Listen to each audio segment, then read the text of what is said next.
At 7:44 p.m. on Saturday, March 21st, 2026, the President of the United States sat in his Florida home and typed 11 words, all caps, starting with the biggest one first. He gave a sovereign nation 48 hours to comply, or he would destroy its power grid. Every hospital running on that grid, every water pump, every dialysis machine in every city. The clock is running right now. It expires Monday night, and Iran has already responded.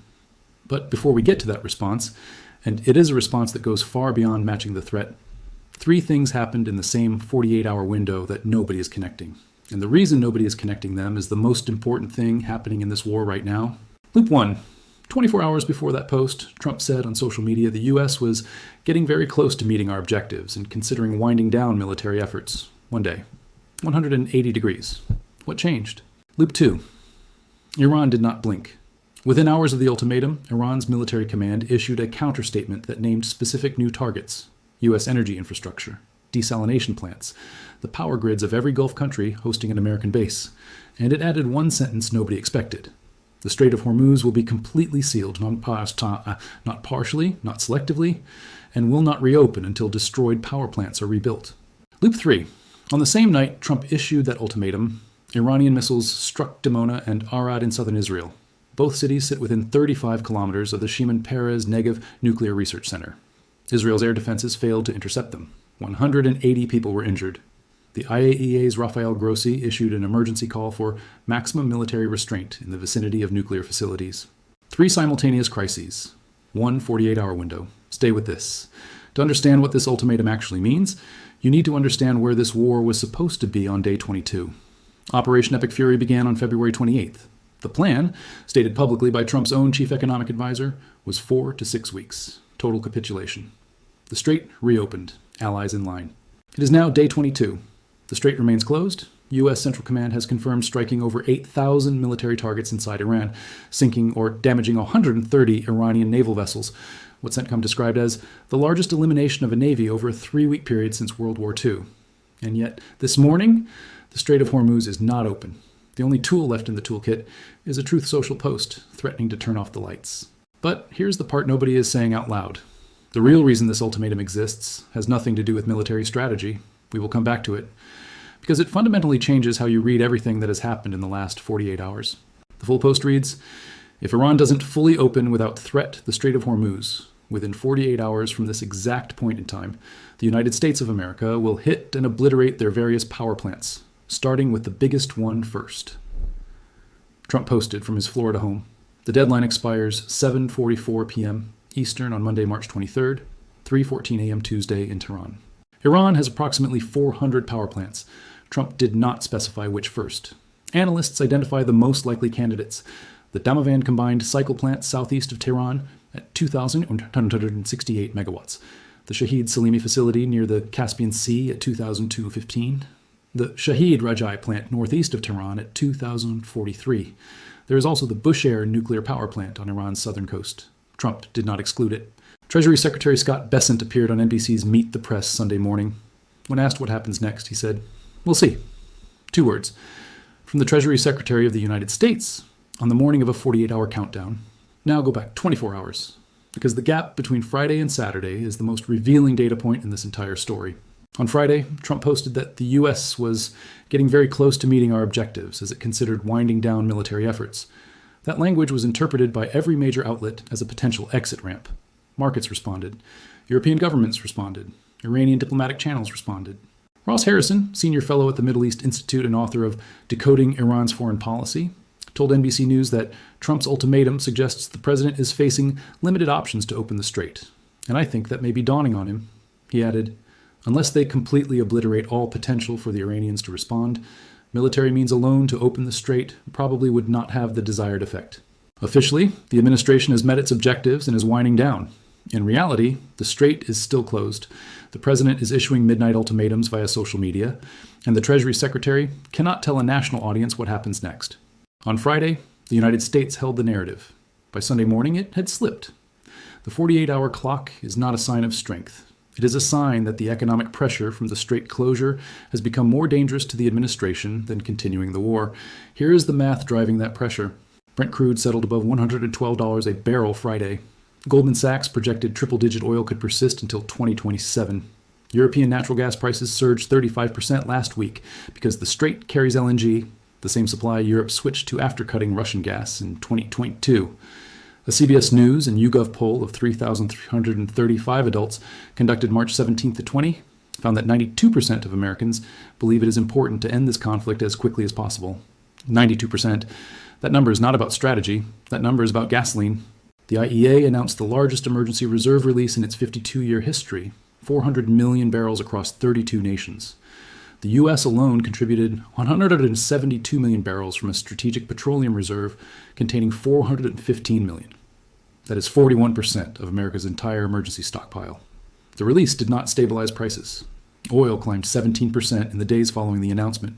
The lever the United States has been pulling is not working, and the lever Iran holds is still in place. But Iran's counter-architecture goes further than the energy domain, and what it names changes the entire escalation calculus. Iran's Khatam al-Anbiya military command issued its formal response Sunday through Tasnim and Fars. Read each clause separately because each one adds a new layer. Clause 1. If Iran's fuel and energy infrastructure is attacked, all energy, IT, and desalination infrastructure belonging to the U.S. and the regime in the region will be targeted. Clause 2. The Strait of Hormuz will be completely closed and will not be reopened until destroyed power plants are rebuilt. Clause 3. The power plants of regional countries hosting U.S. bases will be legitimate targets. Iran is not threatening proportional response. It is threatening systemic damage. Every country hosting an American base, Qatar, Bahrain, UAE, Saudi Arabia, Kuwait, is on the list for infrastructure strikes if their ally strikes first. The desalination plants providing drinking water to most of the Gulf Peninsula, the grid running the servers running global energy trading. Parliament Speaker Ghalibaf posted on X that critical infrastructure, energy, and oil across the region will be irreversibly destroyed, and oil prices will rise for a long time. Irreversibly, not as leverage, as permanent damage. For Trump, the ultimatum is a pressure tactic, a negotiating instrument wrapped in military language. For Tehran, the threat to power infrastructure is a red line, and the counterstatement makes clear Iran intends to match any escalation with structural destruction that cannot be quickly rebuilt. For the Gulf states caught between them, Qatar, UAE, Bahrain, Saudi Arabia, their civilian water supply is now a named hostage in a war they did not start and cannot stop. Now we come to what happened the same night as Trump's ultimatum. Because it did not arrive in isolation, on Saturday night, as Trump was composing his post, Iranian missiles were already in the air above southern Israel. Their targets, Dimona and Arad. Dimona is 20 kilometers west of the Shimon Peres Negev Nuclear Research Center, the facility universally understood to be the site of Israel's undeclared nuclear arsenal. Arad is 35 kilometers north of that same facility. Israel's air defenses failed to intercept. IDF spokesperson Brigadier General Effie Defrin confirmed it on X. We will investigate the incident and learn from it. 180 people were injured across both cities. A 4-year-old girl was among the seriously wounded. At least 10 apartment buildings damaged in Arad, 3 structurally compromised. Iranian state television framed the strikes explicitly as retaliation for the earlier attack on Natanz. This was the first time in this war that Iranian missiles penetrated Israel's air defense system in the area surrounding its nuclear facility. The IAEA said no damage to the Negev Research Center had been reported and no abnormal radiation detected. But Director General Grossi urged maximum military restraint, in particular in the vicinity of nuclear facilities. Russia's Maria Zakharova called it a real risk of catastrophic disaster throughout the Middle East. Netanyahu visited Arad Sunday morning and stood at the strike crater. Direct quote, "If you want proof that Iran endangers the entire world, the last 48 hours have given it. No one was killed. That's due to luck, not their intention." Iran's Parliament Speaker Ghalibaf declared on the same morning, "Israel's skies are defenseless. It seems the time has come to implement the next phase of our pre-designed plans.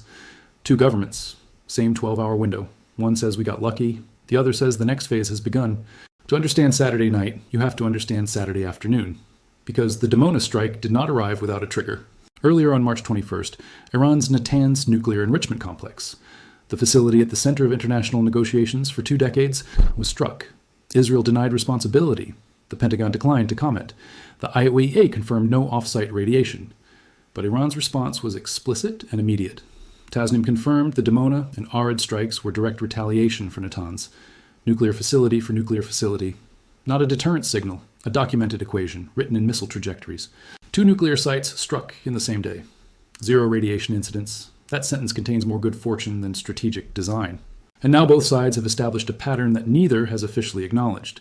tit-for-tat targeting of nuclear-adjacent infrastructure, without published red lines, without a ceasefire framework, without a diplomatic channel that either government has publicly identified.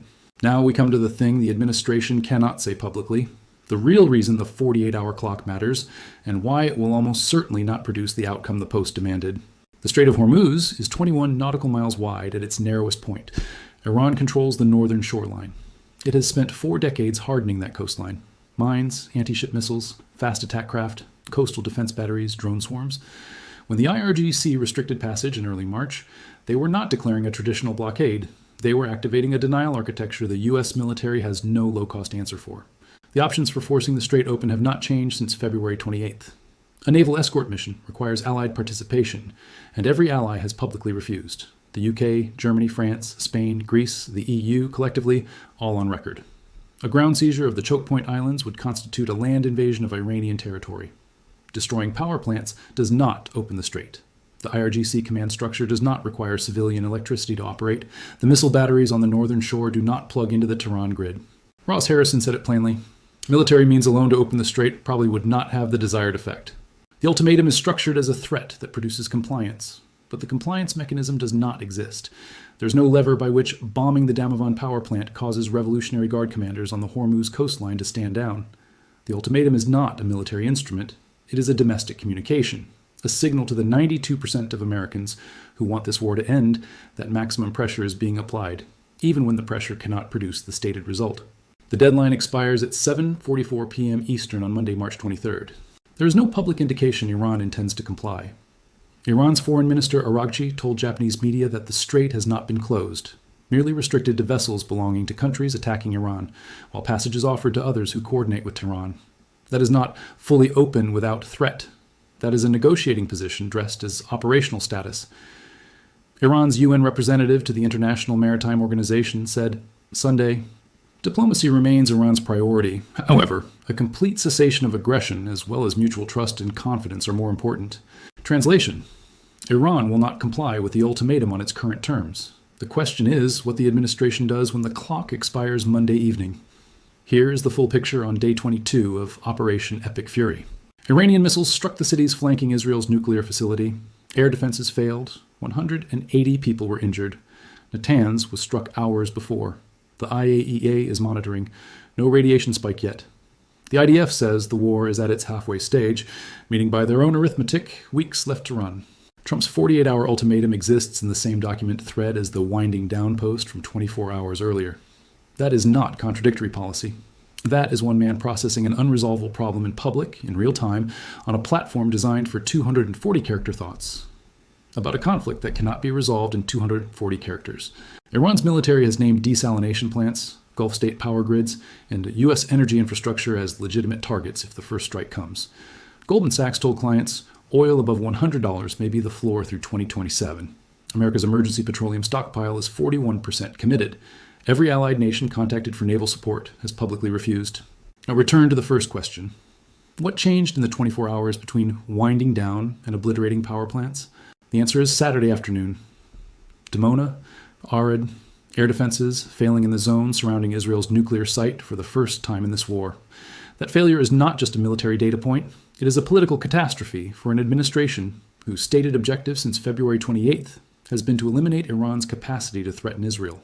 If after 8,000 strikes, 22 days, and more than $2 billion in U.S. equipment losses, Iranian missiles can reach the cities beside Israel's nuclear reactor unchallenged, then the campaign's core premise has not been delivered. And the man who launched it sat in Florida on a Saturday night and typed a 48-hour threat into a social media app because there was nothing else left to type. The power plants have until Monday evening. The Strait is still closed, the missiles are still flying, and neither government has publicly defined what the day after Monday looks like. The 48-hour clock is not just a military signal, it is a credibility event. And credibility, once committed to social media in all caps, cannot be quietly walked back.